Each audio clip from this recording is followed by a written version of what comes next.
Species. Unite. Chickens have full color spectrum vision. That means they see the entire spectrum of colors from the infrared to the ultraviolet. The reason that roosters crow when for humans it's still dark outside is because they see the sunrise before we do, because they see infrared light. So they're up and about in what for them is daylight, when for us it is dark out.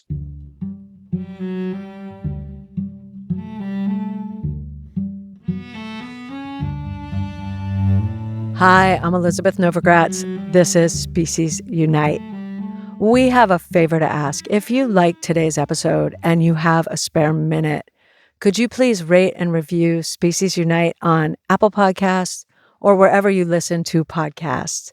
It really helps people to find the show.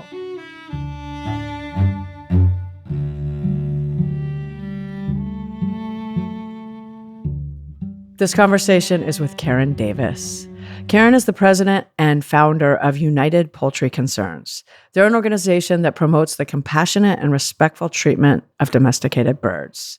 And they also have a sanctuary for chickens in Virginia.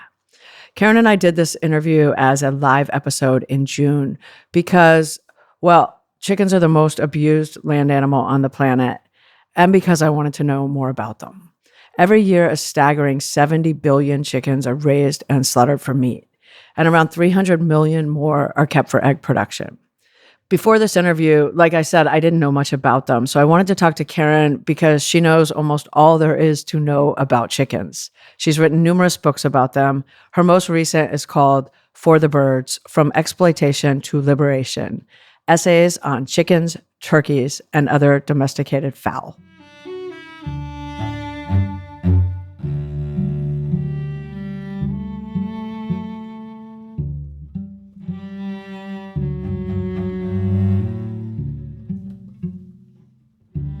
How are you? I'm fine. How are you? It's good to meet you. It's great to meet you too, Elizabeth. I really appreciate this opportunity. Even though I've been vegetarian since I was a kid and then vegan later, and I haven't eaten a chicken since I was a child, I don't know that much about chickens. And it didn't really occur to me until this week when I started learning more about you, like how little I know. And I'm someone who advocates for all animals. And then it made me start thinking, if I'm someone who would never eat a chicken, but I don't know anything. Like most, unless they have chickens or they're somewhere in their life, somehow we've kind of skipped over really getting to know chickens, so many of us. I think one of the jobs of Species Unite is to create better PR for all animals, especially for people who aren't thinking about them much. And since you, I think, probably know more about chickens than anybody, that's one thing I really want to just understand better, who they are. And also your story, how you have created this incredible sanctuary. And then because even though we've come so far in some ways in terms of, the world changing for the better for animals, numbers wise, we've gone the opposite way, right? Because population and everything else, and chickens have gotten the brunt of it. And so all of those reasons are why I wanted to do this today. So that was the purpose.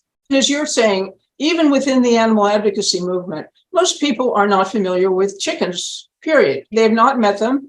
The people who run sanctuaries are the ones who get to know chickens. I mean, yes. Good sanctuaries, good farmed animal sanctuaries, they get to know chickens. And they're really, along with me, of course, trying to impart the firsthand intimate knowledge that we have acquired and are continuing to acquire about these birds to not only the mainstream public, of course, which is hard enough, but even within the movement. I didn't know anything about chickens either until the mid-1980s. I feel like a person who really knows chickens is in a totally different universe from all the people who just don't know them. We need more, though. We need a lot more people to get us to understand chickens, right? I know. I started the organization in 1990, so this is our 33rd year of nonstop advocacy and education on behalf of these birds. including our sanctuary. My then husband, who is since deceased, but he and I moved from Tacoma Park, Maryland, to a little place in Darnestown, a little house, almost like a cabin, in a part of Montgomery County, Maryland, which is outside Washington, D.C. We rented this place from a landlady there. And it turned out that she and her friend raised chickens. Maybe about 100 chickens there. We did not know that when we rented the property. We rented actually like an acre and a half on what was 25 acres of property that was just wonderful, lovely nature. But one day in June of 1985, I was taking a little walk around that big, lovely property. And I was on a little path several yards from the house that Alan and I were living in, and there was this very ramshackle looking building and just like a little shed. And I went around and there was this wooden door shut with a shoestring. And I untied the shoestring and I peeked inside, and here were like maybe 100 pretty large white chickens. And from that day, I would visit them every day. The chickens learned by the second day I visited. They would hear me coming, and as many as possible would be right there at that screen door, that little door. It was clear to me that they really appreciated my visits, that I would sit down on the dirt floor and I would sometimes have a magazine or something with me or a book. And they would all gather around me, and they just seemed so pleased to have company or to have somebody pay attention to them. And meanwhile, several had heart attacks. At that time, I knew so little about the chicken industry and about this particular type of chicken who has been bred and raised specifically for the chicken meat industry. But I saw how frequently they just died. And of course, I subsequently learned how they have been bred to grow so fast and so heavy that their hearts and lungs cannot accommodate the rapidly growing body and the need for oxygenated blood. And consequently, they just develop congestive heart failure and a whole range of other related diseases. It's a terrible thing, as I always say to people. You know, how does it feel to have a completely dysfunctional and alien body imposed or inflicted upon you against your will by another species? A chicken is basically somebody who is encased and incarcerated in a body that has nothing to do with who a chicken is, and a body which doesn't work right. The immune systems of these birds are just overwhelmed by everything that is going on inside them genetically. And then, of course, if they're on an industrial farm, so-called, they're living in a cesspool. And that's literally about how you would describe it. If they are living in a toilet bowl, a cesspool, an amount of filth that is just, it's unbelievable that anybody would put somebody in a situation like that. But yet the majority of chickens on the planet are living exactly in those conditions. I would imagine living in that kind of body would also be really painful. Chickens have been shown in countless studies that they are pain racked, that they are in severe pain. Here's an example of an experiment that was done a number of years ago and reported in the British Veterinary Record. They give to one group of young chickens, the industry calls these chickens broiler chickens, or they don't even call them chickens at all, they just call them broilers. The chickens who have been bred and raised specifically for the meat industry, which is usually around 42 days old or 6 weeks old or younger. So increasingly, they want them to go to slaughter like as soon as they're born, just so they're big and heavy enough, because they don't want to feed them, because 75% of raising a chicken is feeding them. of course, the industry wants to do everything possible to give the animals the cheapest food and the worst that they can get away with and still have a marketable product.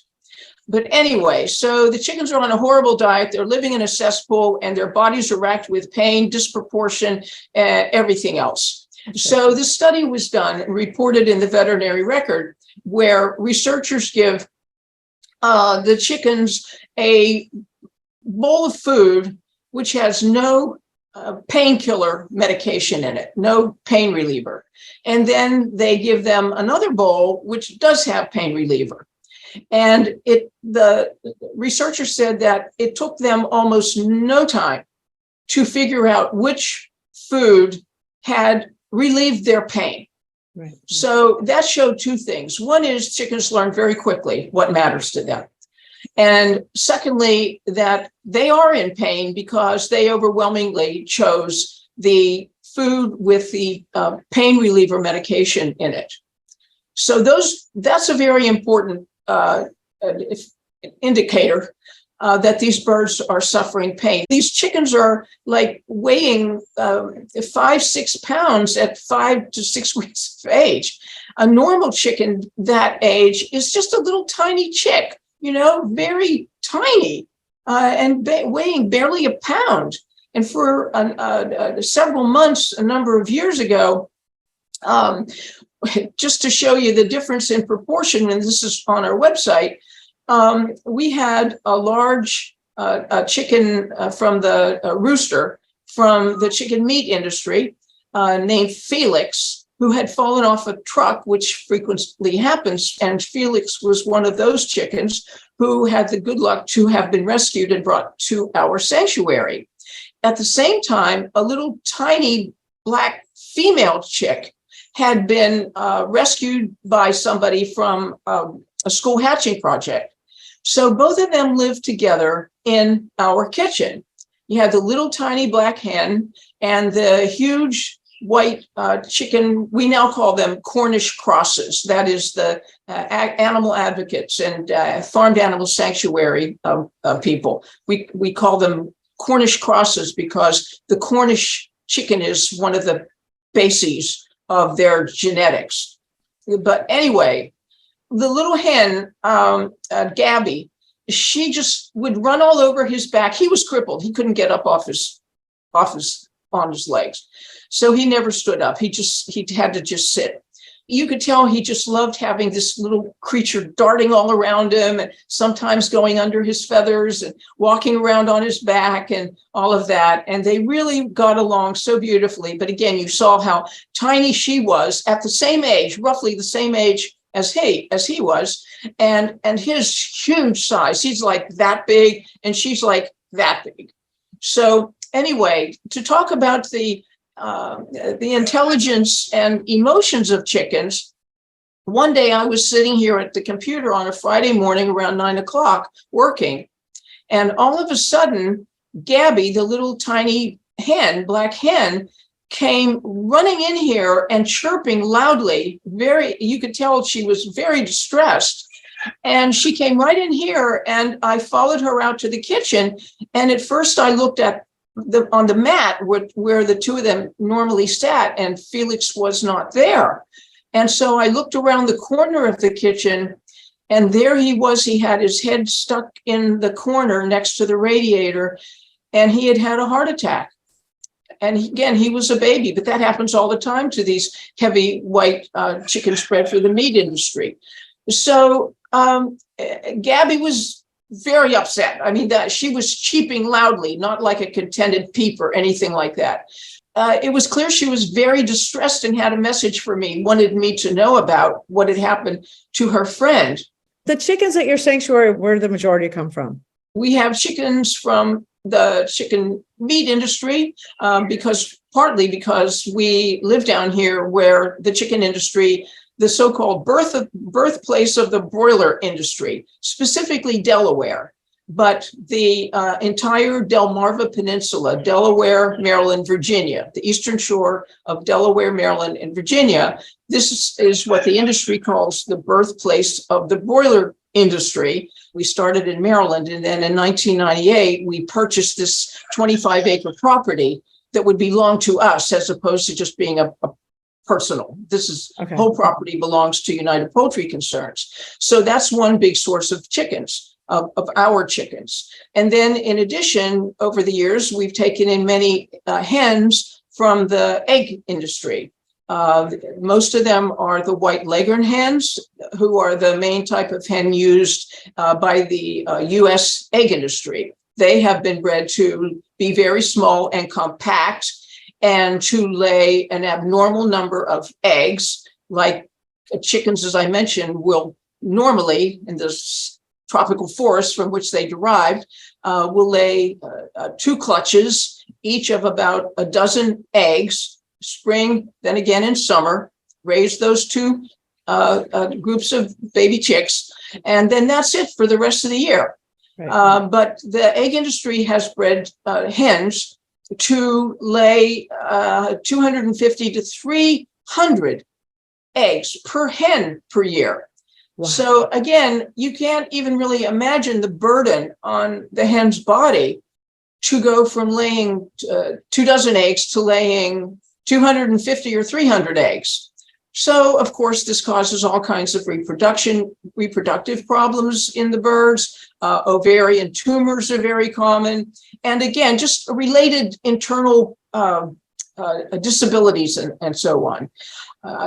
So we've taken in many of those types of chickens. In addition, we made an arrangement about 10 years ago with 2 different laboratories. We have taken in, over the past 10 years, quite a number of the white leghorn hens who were used in laboratory experiments at these mosquito testing laboratories. I don't ask too many questions because we want to get the chickens. I had no idea we tested on chickens. Routinely in all kinds of biomedical research, toxicological research, agribusiness research. Oh, chickens are, again, they're like mice. They're cheap for one thing, and they're small, and you can have large numbers of them, not taking up much space in a laboratory. So yeah, they're used for every kind of horrible experiment. Again, but they'll give them to you after?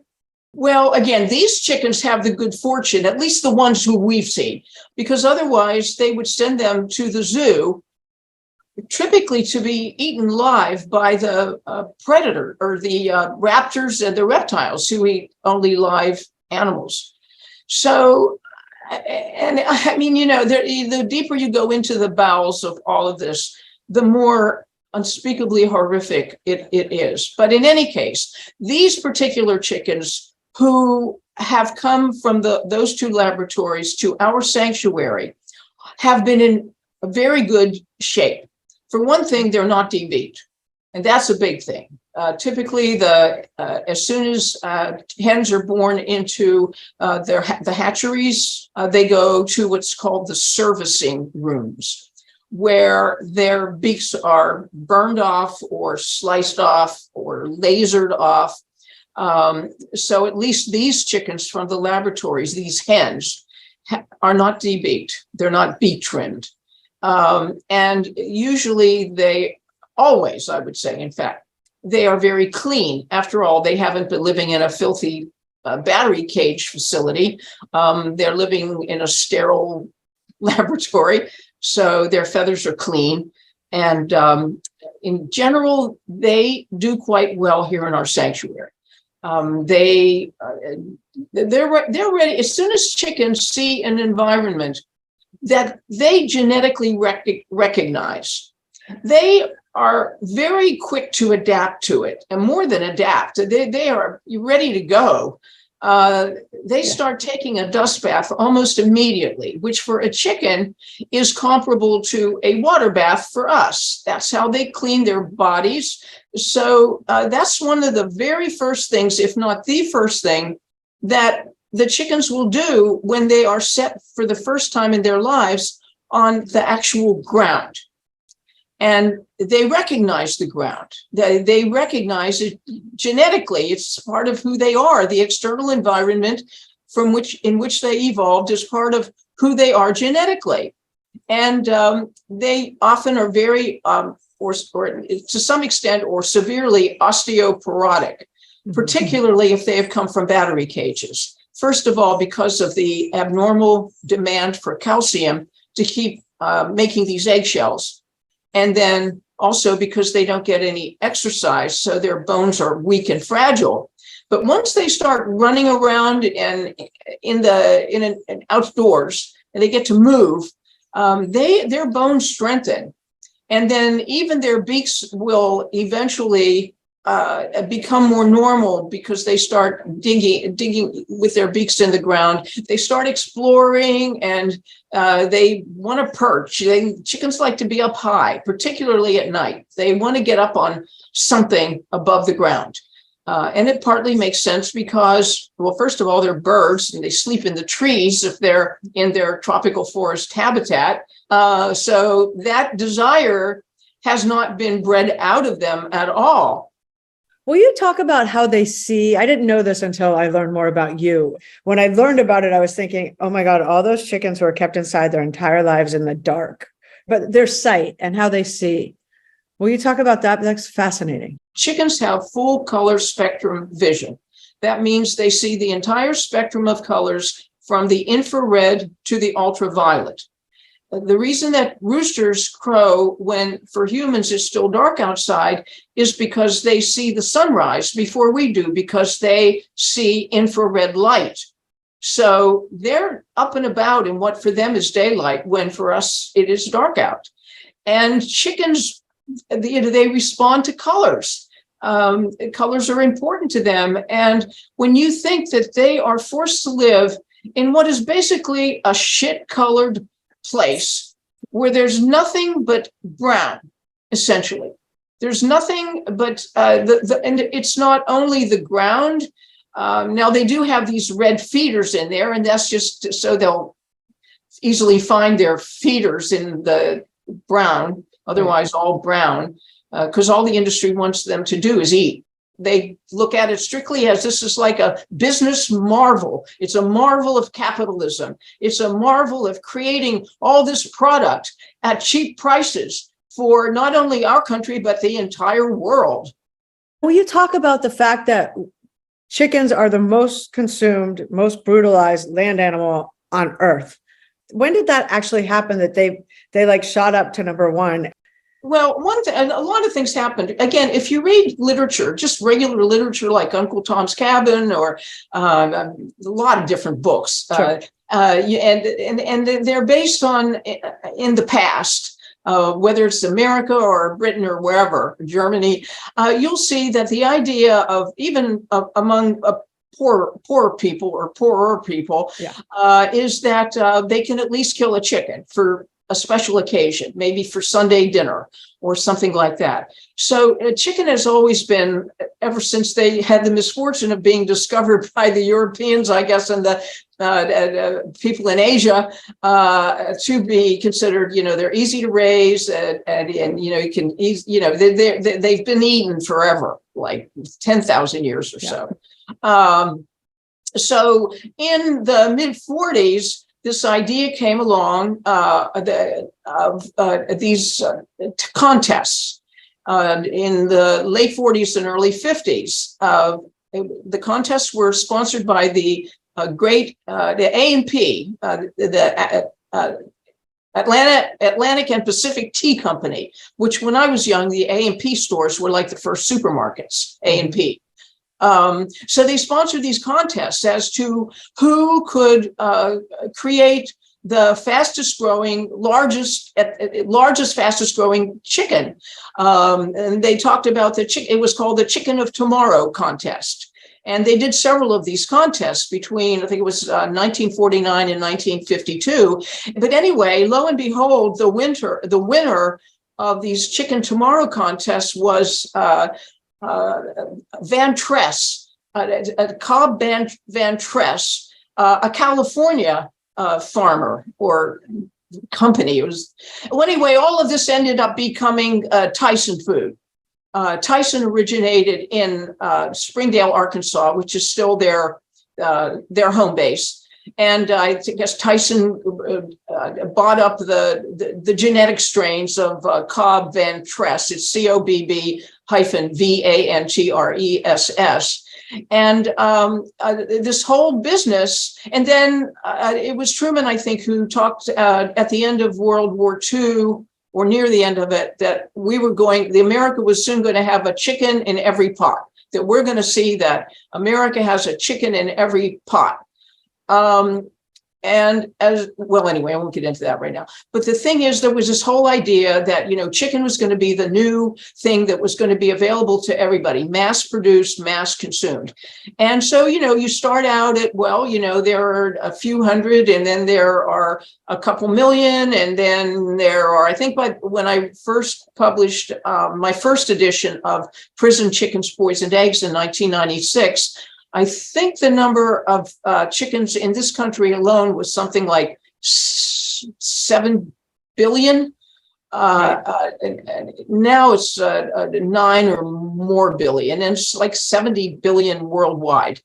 So the United States, created the modern chicken industry, and the chicken industry became the model of the factory farming industry for all animals. We see, for example, in the past 30 years, now we have aquaculture, which is the factory farming of aquatic animals. Sure. But the chicken industry was the model. So it was really the mid 20th century where the chicken meat industry got going. And then, as I learned along the way, many dairy barns were converted to battery cage hen operations at the end of World War II. So really, at the end of World War II, the whole idea of mass producing animals and eggs and dairy, milk and cheese, of course, for the American public was the idea. People were leaving the farms in droves. More and more people, like in the 1930s, people were leaving farms and they were coming into urban areas. And the idea was to consolidate farming into a few huge corporations. And that's exactly what has happened. I think there are 5 major corporations in the United States who own all of the breeding stock and all of basically all of the chickens. You have Tyson, Purdue Farms, Pilgrim's Pride, and like a couple others. So, that's how things have become. And of course, the turkey industry is just as bad as the chickens. It's the same model, and the duck industry. It's just that there are, relatively speaking, there are many billions fewer. That's the only difference. Well, since you've been doing this for 40 years, how do you get people to care about them? I have the good fortune of writing very well and writing very well about chickens. Sure. I know how to evoke the life of a chicken. I would strongly recommend that people go to our homepage, and if they scroll down just a ways, they'll see the social life of chickens.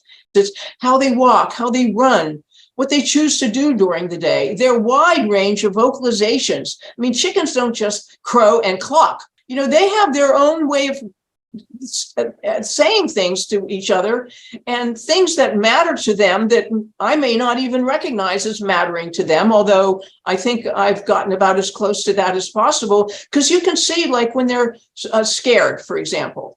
A hen, for example, we had named Miss Gertrude. She couldn't walk. She was from the broiler chicken industry. She'd been rescued down here on the Eastern Shore. And she was right outside my office window one day.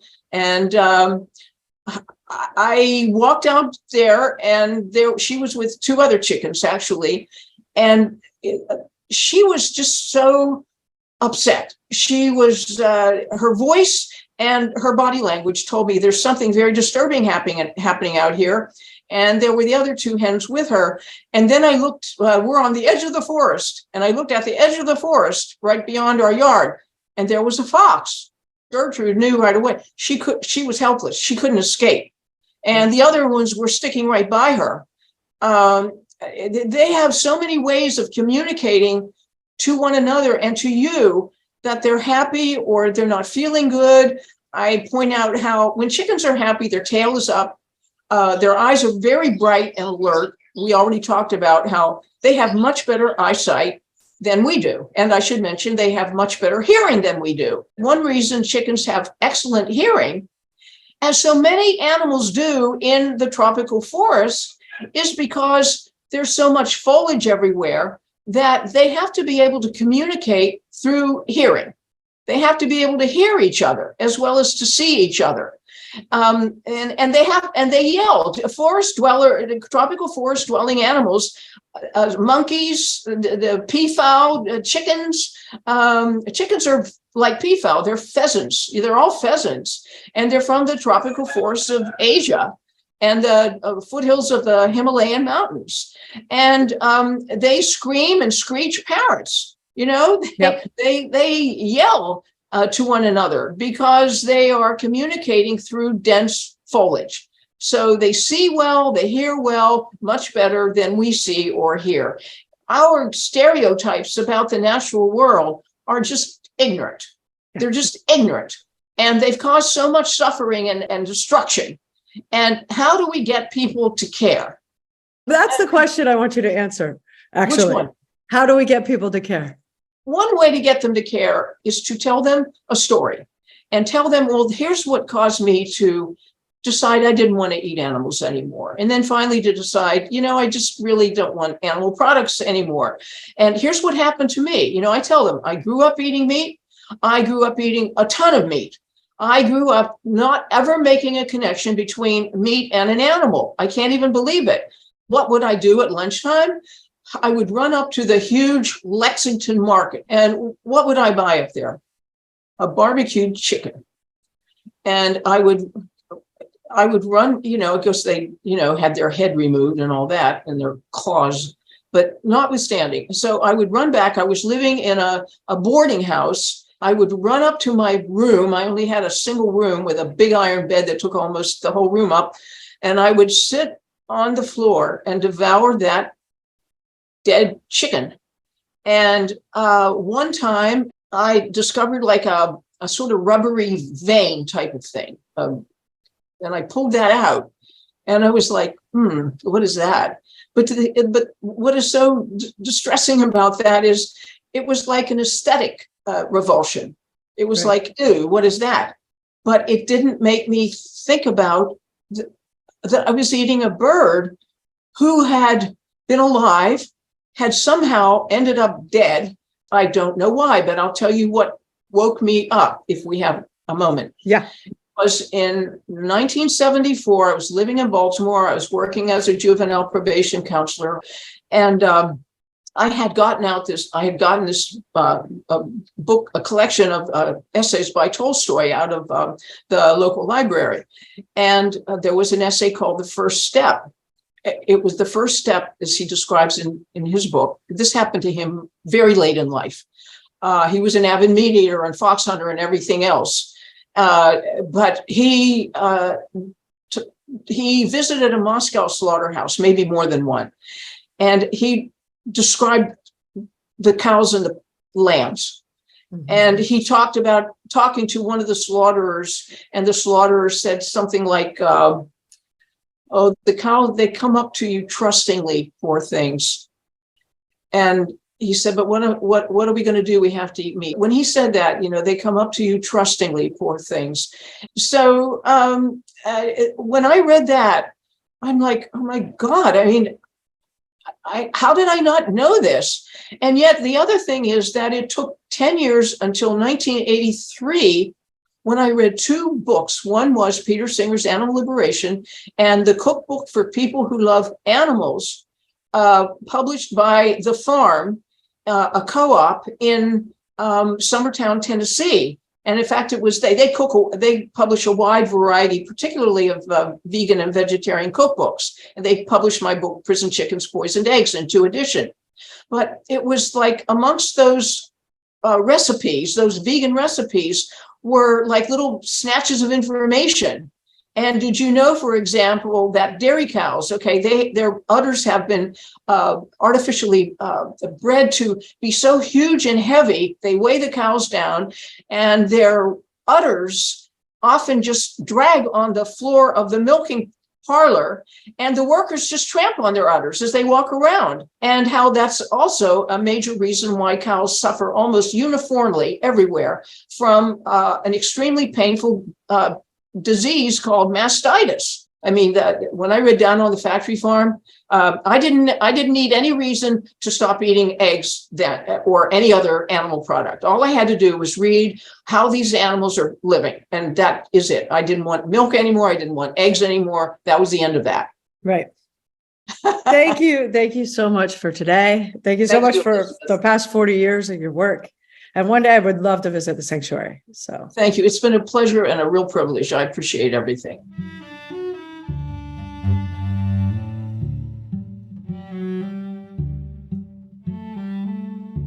To learn more about Karen, to learn more about United Poultry Concerns, go to our website, speciesunite.com. We'll have links to everything.